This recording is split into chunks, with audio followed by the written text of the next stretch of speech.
2056 में होती है। दुनिया का पर्यावरण बहुत ही बुरी तरीके से बिगड़ चुका है। केवल अमीर लोग ही बचे हैं क्योंकि उनके पास काफी पैसे हैं, इसलिए वो एयर डोम्स में रहते हैं। और एयर डोम्स का काम होता है बुरी हवा को बाहर फेंकना, यानी कि दूषित हवा को बाहर फेंकना। और बड़ी संस्थाओं ने सरकार की जगह ले ली है और उनके झगड़ों को अब सेना संभालती है। अंतरिक्ष में भी जाकर रहने की सभी कोशिशें बेकार हो गई है। फिर निब्रा कॉर्पोरेशन को दिखाते हैं जो रूबिकॉन की मालिक है, और ये इकलौती एक ऐसी कंपनी है जो अभी भी पर्यावरण में आए संकट को संभालने की खोज कर रही है। और फिर एक दिन निब्रा कमांडर हना और गैवन को नेविकॉन यान पर रूबिकॉन की जांच करने के लिए भेजते हैं। हालांकि रूबिकॉन तक पहुंचना बहुत ही मुश्किल हो जाता है क्योंकि उनके स्क्रीन पर कुछ भी नहीं दिखाई दे रहा होता है। और फिर हना बहुत ही मुश्किल और खतरा उठाते हुए शटल को स्टेशन के साथ जोड़ देती है, जहां सभी को लगता है कि गलती नेविकॉन सिस्टम से ही हुई है। वो हना को देखकर खुश नहीं होते क्योंकि हना एक सैनिक होती है, जो उन्हें उसकी गर्दन पर लगी चिप को देखकर पता चलता है। और फिर ये जानने के लिए कि नेविकॉन अपनी जगह पर क्यों नहीं है, काई के फान को देखने के बाद हना अपने कमरे में जाती है और अपनी बहन नोफ को फोन करती है। उसकी बहन भी सेना में है। अब दोनों बचपन से गरीब थे और सिर्फ पैसों के लिए सैनिक बन गए। अब दोनों बात कर रही होती हैं। तभी नोफ कहती है कि मुझे इमरजेंसी है और जाना होगा, और इसलिए वो कॉल काट देती है। फिर बाद में रूबिकॉन के सभी लोग जश्न मनाते हैं क्योंकि हना और केविन के वहां आने से उन्हें बहुत ही उम्मीद है कि वो पृथ्वी में वापस जा सकते हैं। अब रिसर्च ग्रुप का जो हेड है वो डॉक्टर डिमित्री है और सभी को ताश खेलने के लिए बुलाता है। लेकिन उनका बेटा डैनिलियो गैवन से बहुत ही चिढ़ता है क्योंकि गैवन एक अमीर परिवार से है जो एयर डोम्स में बिल्कुल सुरक्षित रहता है। अब ये देखकर हना उनकी बहस को रोक लेती है ताकि उनके बीच ज्यादा लड़ाई ना हो। फिर वो रिपोर्ट को देखने लगती है और अब ये पता चलता है कि पृथ्वी के उत्तरी हिस्से में एक अजीब कोहरे के कारण पृथ्वी पर जाने के उनके रास्ते को बदल दिया है। और ये कोहरा ठीक उसी शहर के ऊपर होता है जहाँ सभी ग्रीन फाइटर्स रह रहे होते हैं। अब तक सैकड़ों लोग मर चुके हैं और ये बात गैवन को बहुत ही परेशान करती है क्योंकि वो भी पहले ग्रीन फाइटर्स का हिस्सा हुआ करता था। और फिर हना मंजूरी दे देती है कि हमें दूसरे मार्ग से जाना होगा और गैवन के पीछे जाती है जो दूसरे कमरे में भाग गया होता है ताकि वो पृथ्वी के समाचार रिपोर्टरों तक संपर्क करने का प्रयास कर सके। हना उसे याद दिलाती है कि उसका निब्रा के साथ सीधा संपर्क है और हना उससे कहती है कि वो कुछ कॉल कर सकती है, लेकिन गैवन मना कर देता है क्योंकि उसे अंदर के लोगों पर बिल्कुल भी भरोसा नहीं है। अब अगले दिन दिखाते हैं डिमित्री, गैवन और हना को छोड़कर पूरा दल पृथ्वी की ओर निकल जाता है। निब्रा के अनुरोध करने के बाद डैनिलियो कुछ चीजों को अपने साथ लेके जाता है और डिमित्री कसम खाता है कि वो पूरी उड़ान तक उसके साथ संपर्क में रहेगा, लेकिन उसका व्यवहार कुछ अजीब होता है। बाद में हना अपने बड़े अधिकारियों को अपडेट देने के लिए उनको कॉल करती है और वो उन्हें बताती है कि डैनिलियो के पास जो चीजें भेजी गई हैं उसमें हेराफेरी हो सकती है। निब्रा के बॉस को तो अब कोई परवाह नहीं है। वो हना को बताते हैं कि ये योजना में बदलाव किया गया है और उसे कुछ दिनों में इकारस योजना को पूरा तैयार करना होगा और इसीलिए हना को जल्दी से पता लगाना होगा कि कैसे डिमित्री वहाँ खाना और पानी बना रहा है। ये बोलना आसान है लेकिन खुद करना बहुत ही मुश्किल होता है क्योंकि जब भी हना छुपके से फार्म को देखने की कोशिश करती है, डिमित्री हमेशा उस पर ध्यान रखता है कि हना किसी भी चीज को ना छुए। अब कुछ समय बाद दिखाते हैं उन्हें डैनिलियो और उसके साथ गए लोगों का एक मैसेज मिलता है जो अभी भी यान में है। उनको रास्ते का पता नहीं चल रहा होता है और ना ही वो पृथ्वी पर कोई संपर्क कर पा रहे होते हैं, इसलिए हना खुद पृथ्वी पर संपर्क करने की कोशिश करती है लेकिन उसको भी कॉल का जवाब नहीं मिलता। हना को लगता है कि यहाँ पर सिग्नल वाले सिस्टम में कुछ खराबी है और इसलिए वो बाहर अंतरिक्ष में जाकर पृथ्वी पर संपर्क करने वाले सिस्टम की जांच करने का तय करती है, लेकिन ऐसा करने में वो देरी कर देती है। डैनिलियो और उसके साथियों की चिल्लाने की आवाज आती है और संपर्क टूटने से पहले वो बताते हैं कि वो जल रहे हैं। जब हना मुड़ती है तो वो पूरी पृथ्वी एक भूरे कोहरे से ढकती जा रही है और जब हना वापस अंदर आती है तो वो दोबारा पृथ्वी पर संपर्क करने की कोशिश करती है, लेकिन वो ऐसा कर ही नहीं पाती। अब डिमित्री अपने बेटे के लिए शोक कर रहा होता है और हना अपने टैबलेट में नोब से आए हुए मैसेज को देखने लग जाती है। वो बताती है कि पृथ्वी पर बहुत मुश्किल आ गई है और फौज को सभी लोगों को बंकर्स में ले जाने का काम दिया गया है और ऐसे करके 2 दिन गुजर जाते हैं लेकिन हना किसी से संपर्क नहीं कर पाती। फिर गैवन पृथ्वी के वायुमंडल की जांच करने की कोशिश करता है और उसको पृथ्वी पर आए इस कोहरे की वजह का पता चल जाता है और हो सकता है कि इसी की वजह से वो लोग पृथ्वी पर संपर्क नहीं कर पा रहे हों, लेकिन उस कोहरे का पूरी पृथ्वी पर इतनी तेजी से फैलना बहुत ही अजीब बात है।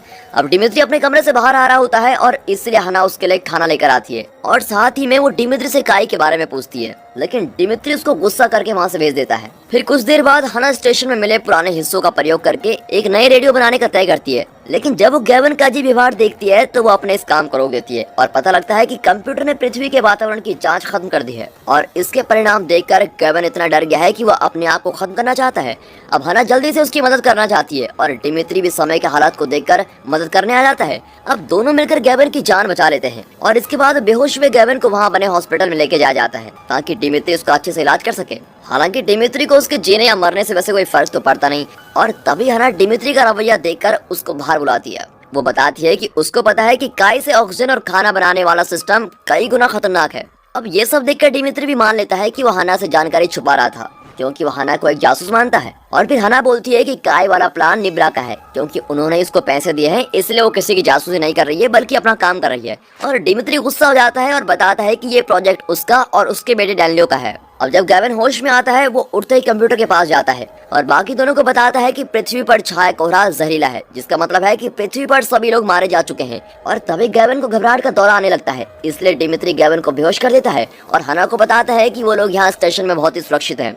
डिमित्री का काय वाला प्रोजेक्ट सफल रहा था, इसलिए उसके पास जिंदा रहने के लिए खाना और हवा दोनों है। अब हना रेडियो को बनाने का काम जारी रखती है, क्योंकि उसको लगता है कि एयरडोम्स में रहने वाले लोग अभी भी जिंदा हो सकते हैं। और एक और बार अंतरिक्ष में जाकर हना एंटीना को ठीक करती है और आखिरकार उसका बनाया हुआ रेडियो काम करने लगता है, लेकिन फिर भी उसको दोबारा कोई जवाब नहीं मिलता।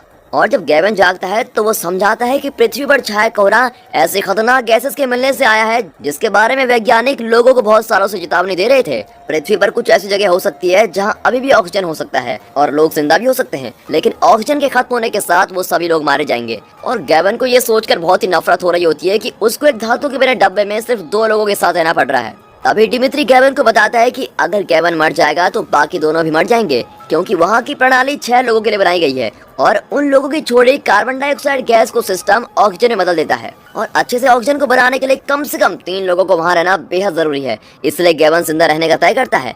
अब गैवन और हना अपनी बातें कर रहे होते हैं कि उन्होंने कैसे पूरी जिंदगी इस सब के लिए त्याग दी, लेकिन फिर भी वो हार गए और ऐसा उनके बीच एक संबंध बनने लगता है और आखिर में दोनों एक दूसरे के साथ एक अच्छी रात गुजारते हैं।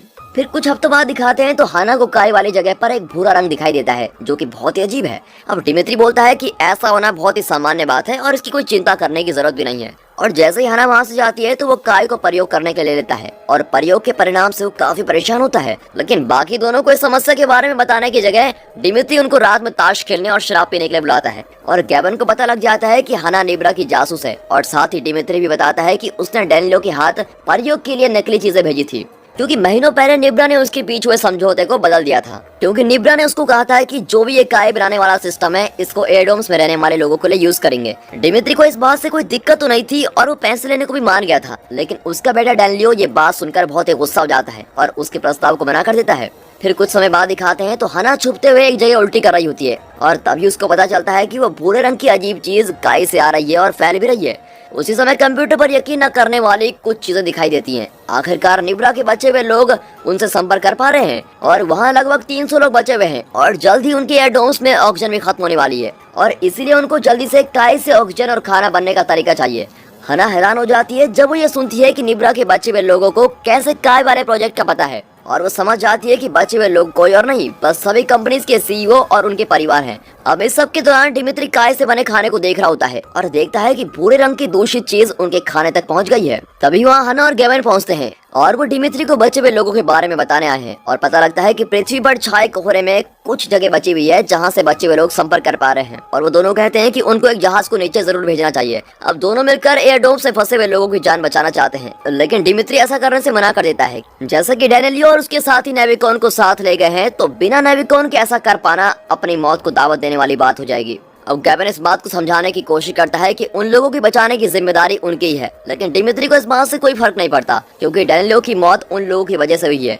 जब गैवन गुस्सा दिखाता है तो वहाँ से निकल जाता है। अब हना को चक्कर आ जाते हैं और डिमित्री को लगता है कि ये सब उस भूरे रंग के चिपचिपे पदार्थ की वजह से हो रहा है और फिर डिमित्री बहाना करते हुए हना के खून का नमूना ले लेता है और उसको चेक करने के लेके जाता है और फिर हना भी डिमित्री को मनाने लगती है, लेकिन डिमित्री बोलता है कि बच्चे वे सभी सीईओज बस अपने बारे में सोचते हैं। अब हना और गैवन अकेले में बात कर रहे होते हैं और तय करते हैं कि अगर जरूरी हुआ तो वो डिमित्री के बिना यहाँ से चले जाएंगे और साथ ही जबरदस्ती काय का नमूना भी साथ लेके जाएंगे। अब उनको रोकने के लिए आखिरकार डिमित्री उन्हें बताता है कि भूरा चिपचिपा पदार्थ कितना फैल चुका है और इस सब की वजह सिर्फ हना ही है। काय को अपने लिए खाना स्टेशन पर रहने वाले लोगों के पेशाब से मिलता है, लेकिन काय का अलग तरह के हार्मोन्स के नजदीक जाना उसके लिए बहुत ही खतरा है और इसका सिर्फ एक ही मतलब हो सकता है कि हना माँ बनने वाली है। हना इस बात को मानने से इनकार कर देती है क्योंकि फौजी लड़कियां कभी भी माँ नहीं बन सकती, लेकिन डिमित्री समझाता है कि शायद उसके चिप ठीक से काम नहीं कर रहे हैं क्योंकि काफी समय से वो पृथ्वी पर चिप से संपर्क नहीं कर पा रही है। वो कहता है कि काय तो जल्दी ठीक हो जाएगी, लेकिन अगर हना नीचे जाती है तो उसके बच्चे के लिए बिल्कुल भी सही नहीं होगा।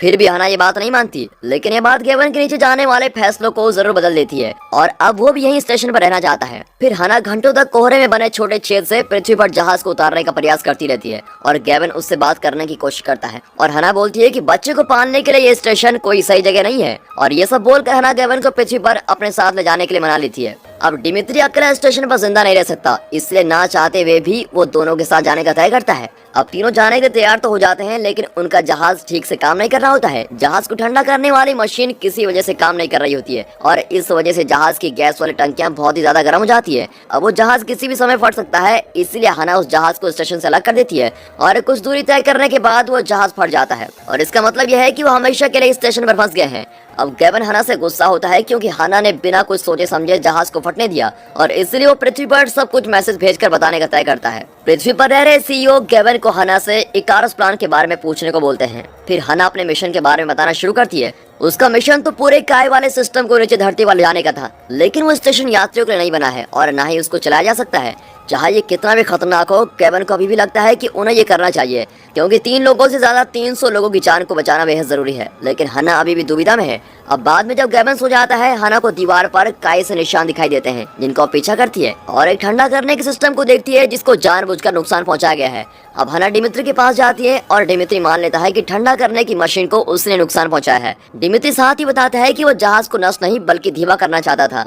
अब हना उसको कायर बोलती है और साथ ही इकारस को शुरू करने की तैयारी करती है। डिमित्री को इकारस के बारे में इसलिए पता है क्योंकि उसने अपने खाली समय में स्टेशन की जांच की है। लेकिन फिर डिमित्री महसूस करता है कि अगर निब्रा ने हना को पहले इस मिशन के लिए भेजा था तो इसका मतलब यह हुआ कि उन्हें पहले से ही धरती की कोहरे से ढकने का अनुमान था। लेकिन निब्रा ने इसके बारे में किसी को नहीं बताया। सभी सीईओ के पास अपने आप को बचाने के लिए जगह थी, इसलिए उनको बाकी किसी के मरने या जिंदा रहने से कोई मतलब नहीं था।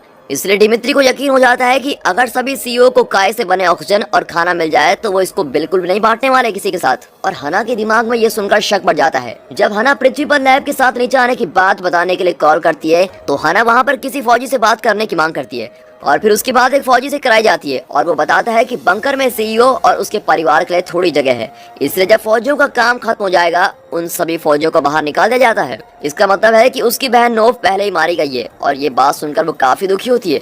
अब गैवन बाद में उसको ढूंढता है और हना को मिशन पूरा करने के लिए मनाने की कोशिश करता है, लेकिन उसने अपना फैसला बदल लिया है और ऐसे लोगों को बचाने से मना कर देती है जो बाकी लोगों से सिर्फ अपना काम निकालते हैं। अब उसके हिसाब से स्टेशन उसके बच्चे के लिए ज्यादा अच्छी जगह है और इसके साथ ही वो बोलती है कि गैवन इस बात को कभी समझ नहीं सकता क्योंकि उसके पास तो अपने पापा का बहुत सारा पैसा है। अब इसके बाद दिखाते हैं हना अपने शरीर से चिप को निकाल देती है और आराम करने चली जाती है, लेकिन उसकी नींद बीच में खराब हो जाती है जब उसको कुछ अजीब आवाजें सुनाई देती है।